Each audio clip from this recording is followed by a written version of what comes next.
my gosh, hello guys. So, ginamit ko na agad yung Dr. Ayla. Medyo mahina yung boses ko since natutulog yung baby ko and yung partner ko. Pero ayun, grabe, super ganda na. Hindi ko na malayan kasi 8 minutes pa lang. Grabe, napuno na agad. Level 2 lang yung gamit ko. Super ganda ng suction niya and hindi siya masakit, guys. We got full eggs kay Dr. Ayla EB29. Oh my gosh! Super ganda na. Recommended ko to kasi ang affordable niya lang ha. Pero, oh my gosh. So, ayun. Let's pump and pour. Wait. Ang ganda na, guys. Natutuwa ako.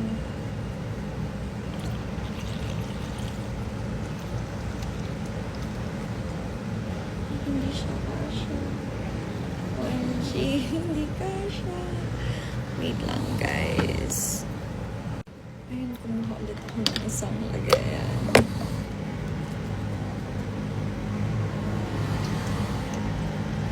Super ganda na. OMG.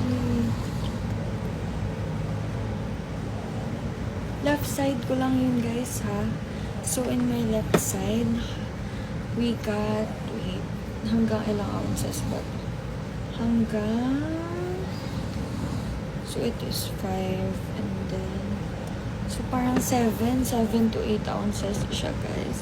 So sa left side ko, we got 8 ounces. My God. Super ganda niya. Lagay ko na lang yung link niya sa yellow basket.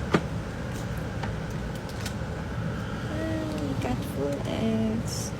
Mag-bump naman ako sa right side. Hi!